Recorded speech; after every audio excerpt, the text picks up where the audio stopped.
नमस्कार. वडापाव तर तुम्ही नेहमीच बनवत असाल. आज वडापावपेक्षा थोडीशी वेगळी चटपटीत अशी रेसिपी बनवूया. चला तर अजिबात वेळ न घालवता बनवायला सुरुवात करूया. सगळ्यात आधी स्टफिंग बनवूया.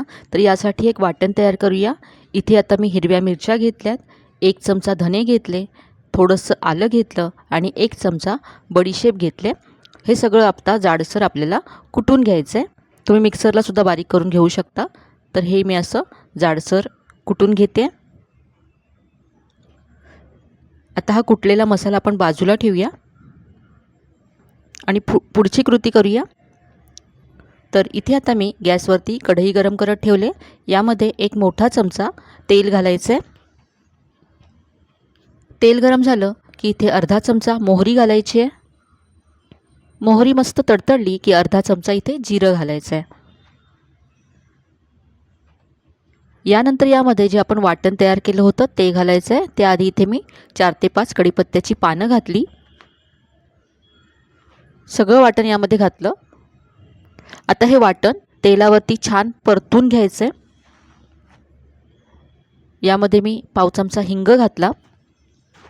आलं आणि हिरवी मिरची याचा कच्चापणा जाईपर्यंत आपल्याला हे परतून घ्यायचं आहे.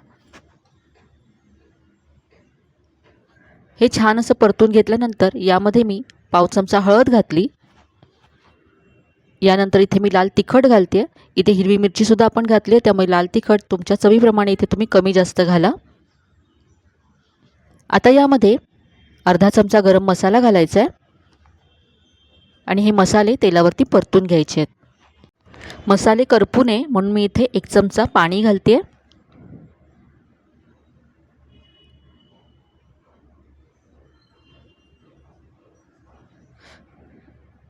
सगळं छान असं परतून घेतलं. आता इथे मी 4 मध्यम आकाराचे बटाटे शिजवून सोलून ते असे कुस्करून घेतलेत. हे यामध्ये घालायचे आहेत.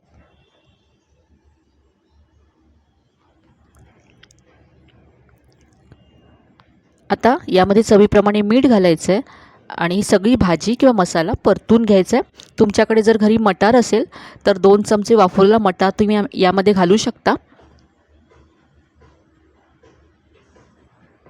तर हे व्यवस्थित असं परतून घेतलं आहे मी 2 ते 3 मिनटं. आता यामध्ये बारीक चिरलेली कोथिंबीर घालायची आहे. कोथिंबीरसुद्धा मिक्स करून घेऊया.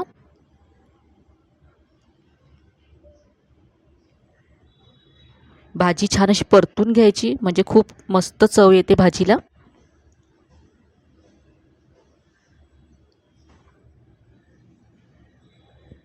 यानंतर आता गॅस बंद करायचा आहे आणि गॅस बंद केल्यानंतर यामध्ये लिंबाचा रस घालायचा आहे. तर इथे मी 1 चमचा लिंबाचा रस घातला आहे.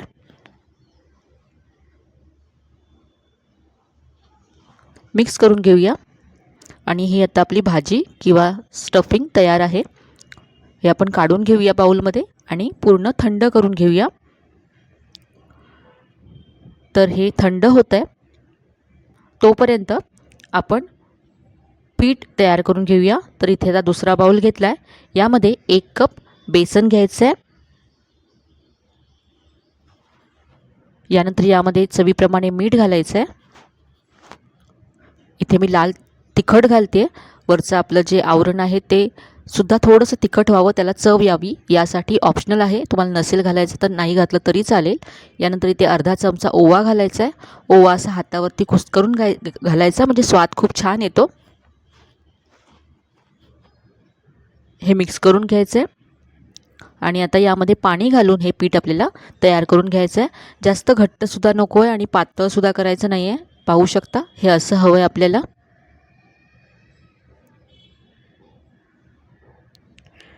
आता आपण चटणी तयार करून घेऊया. तर यासाठी मिक्सरच्या भांड्यामध्ये मी कोथिंबीर घातली. देठासकट मी घेतली कोथिंबीर, स्वच्छ धुवून घेतली. यानंतर इथे पुदिन्याची पानं घालायची आहेत भरपूर. पुदिनासुद्धा स्वच्छ धुवून घेतला इथे. यानंतर यामध्ये 1 मोठा चमचा भाजलेली चण्याची डाळ घालायची आहे. अशी जर डाळ नसेल घरी तर तुम्ही इथे कोणतीही शेव, फरसाण असेल किंवा असा गाठिया असेल ते घातलं तरी चालेल. यामुळे चटणीला दाटसरपणा येतो आणि चटणी छान मिळून येते. यानंतर इथे मी हिरव्या मिरच्या घातल्यात. चवीप्रमाणे यामध्ये मीठ घातलं, थोडंसं आलं घातलं यानंतर यामध्ये 2 पाकळ्या मी लसूण घातले, अर्धा चमचा लिंबाचा रस घालायचा आहे। तुम्ही चिंच घातली लिंबाच्या ऐवजी तरी चालेल। आता यामध्ये पाणी घालून ही चटणी वाटून घेऊया। तर इथे चटणी तयार आहे।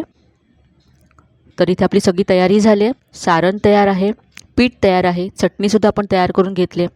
आता इथे मी एक ब्रेड घेतला आहे, ब्रेडची स्लाईस घेतली आहे। ही आता आपण राऊंड अशी कट करून घेऊया। एखादं झाकण किंवा वाटी घ्यायची आहे आणि थोडीशी मोठी घ्यायची आहे, म्हणजे आपलं जास्त ब्रेड वेस्ट होणार नाही। त्याच्या ज्या कडा अशा निघून आल्यात, तर असं पहा मस्त राऊंड शेप आला आहे।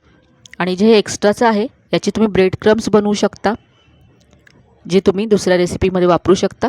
किंवा जर मग तुम्हाला ब्रेड क्रम्स बनवायचे नसतील तर तुम्ही जो अख्खा ब्रेड आहे याला तुम्ही ट्रायंगल शेपमध्ये कट करून तुम्ही ट्रायंगल शेपचे सुद्धा हे ब्रेड चॉप बनवू शकता, म्हणजे तुमचा ब्रेड जास्त वेस्ट होणार नाही।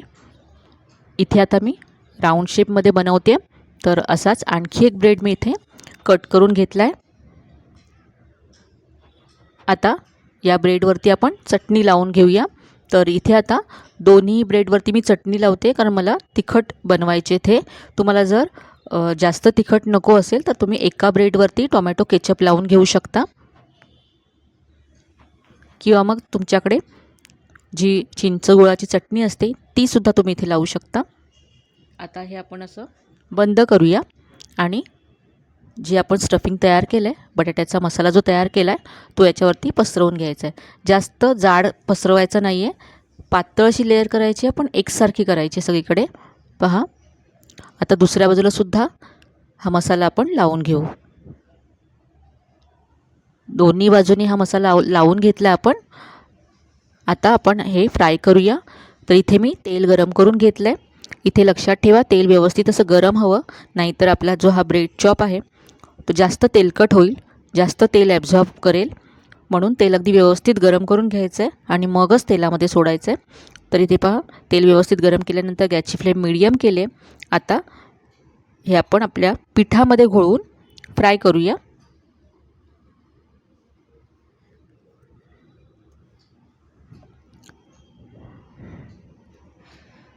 वरच्या बाजूने थोडंसं पीठ लावून घेते। आता एका बाजूने फ्राय झाल्यानंतर आपण उलटून घेऊ। आकाराने हे मोठे होतात, त्यामुळे एक जरी खाला तरी पोट भरेल असं आहे हा। तिथे पहा मी उलटून घेते।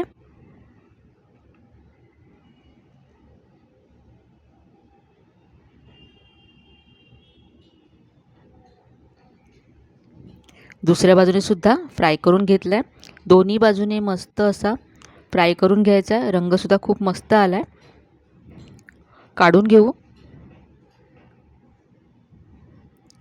तर बटाटा वड्यापेक्षा थोडीशी वेगळी ही रेसिपी तुम्हाला नक्कीच आवडेल, एकदा नक्की करून पहा। तर आता हे आपण कट करूया।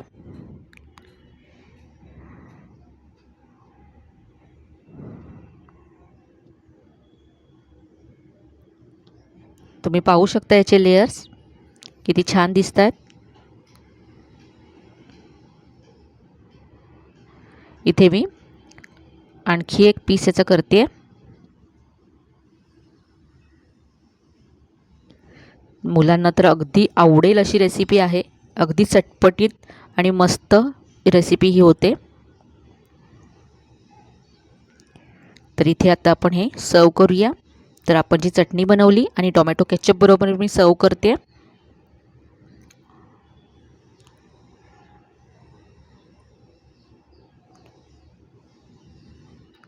तर आजची ही अगदी मस्त चटपटीत अशी रेसिपी तुम्हाला नक्कीच आवडली असेल। रेसिपी कशी वाटली कमेंटमध्ये कळवायला विसरू नका। रेसिपी जर आवडली असेल तर व्हिडिओला जास्तीत जास्त लाईक करा, शेअर करा। चॅनलवर नवीन असाल तर चॅनलला सबस्क्राईब करायला विसरू नका। चला तर मग पुन्हा भेटूया अशा छान छान आणि नवीन नवीन रेसिपीसह। तोपर्यंत धन्यवाद।